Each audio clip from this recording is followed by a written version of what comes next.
جو شخص کی نیت اچھی ہوتی ہے اللہ اس کے رزق میں اضافہ کر دیتا ہے۔ اللہ کے ناموں میں سے ایک نام ہے الرزاق، جس کا مطلب ہے رزق دینے والا۔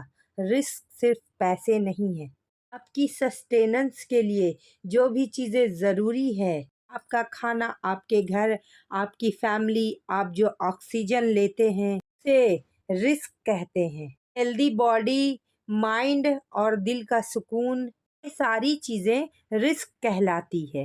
دنیا میں جتنے بھی انسان، جانور، پرندے ہیں وہ سب کو رزق اللہ پہنچاتا ہے۔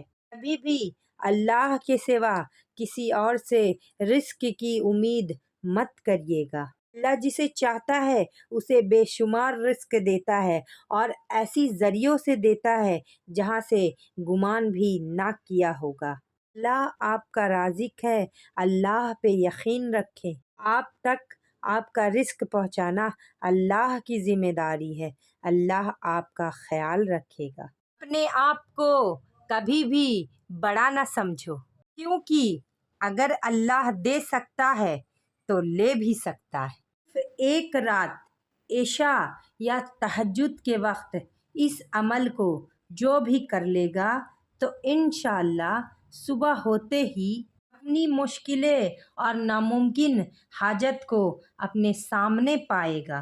ایک ایسا واحد وظیفہ ہے جو صرف ایک ہی رات میں اللہ کی حق میں سے اپنا کمال ظاہر کر دیتا ہے۔ بسم اللہ شریف عمل کے بعد یہ دوسرا وظیفہ ایک ایسا واحد وظیفہ ہے جو صرف ایک ہی رات میں اپنا جلوہ دکھاتی ہے۔ اگر آپ سوچتے ہیں کہ میں عمل کر کے تھک چکا ہوں، میری دعا قبول ہی نہیں ہو رہی ہے، بے شک اللہ کی رحمت آپ پر ضرور برسے گی۔ ایک بار اس عمل کو کر کے دیکھیے، میں آپ کو کامل یقین کے ساتھ کہتی ہوں، جو ایک نبی کی دعا ہے۔ اس آیت کا وظیفہ جو بھی کرتا ہے، یہ آیت کریمہ قرآن پاک کی بہت مشہور آیت ہے۔ لوگوں کی کمنٹ دیکھ کر ہی پتہ چلتا ہے، سینکڑوں لوگوں کی جو حضرات اس عمل کو کرتے ہیں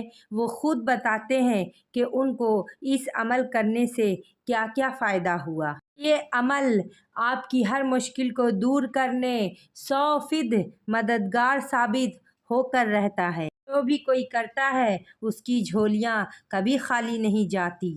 کی تاثیر اتنی ہے کہ فوری طور پہ دعا قبول ہوتی ہے۔ اگر اللہ کو آپ کی حاجت پوری کرنی ہو تو اللہ کے لیے کچھ مشکل نہیں ہے، وہ چٹکیوں میں آپ کی حاجت پوری کر دے گا۔ نمازوں کے پابندی کے ساتھ یہ وظیفہ کر لے، دنیا کی پاورفل وظیفہ ہے۔ اگر کسی کو میرے بات پر یقین نہیں ہو رہا ہے تو کم سے کم ایک رات یا پھر 3 رات آپ اس عمل کو کر کے دیکھیے۔ اس کو پڑھنے سے اللہ سبحانہ تعالیٰ ہر مشکل کو فوراً آسان بنا دیتا ہے۔ 3 دن آپ اس دعا کو پڑھ کر دیکھیے، انشاءاللہ تعالیٰ آپ کے جتنے بھی مسئلے مسائل ہیں وہ حل ہو جائیں گے۔ کچھ خاص مسئلے مسائل اگر ہو تو آپ اس وظیفہ کو کر سکتے ہیں۔ دنیا کی ایسی کوئی حاجت یا مراد نہیں جو اس وظیفہ سے پورا نہ ہو۔ سب سے تیز اس وظیفہ کو کن کن حالتوں کے لیے کر سکتے ہیں؟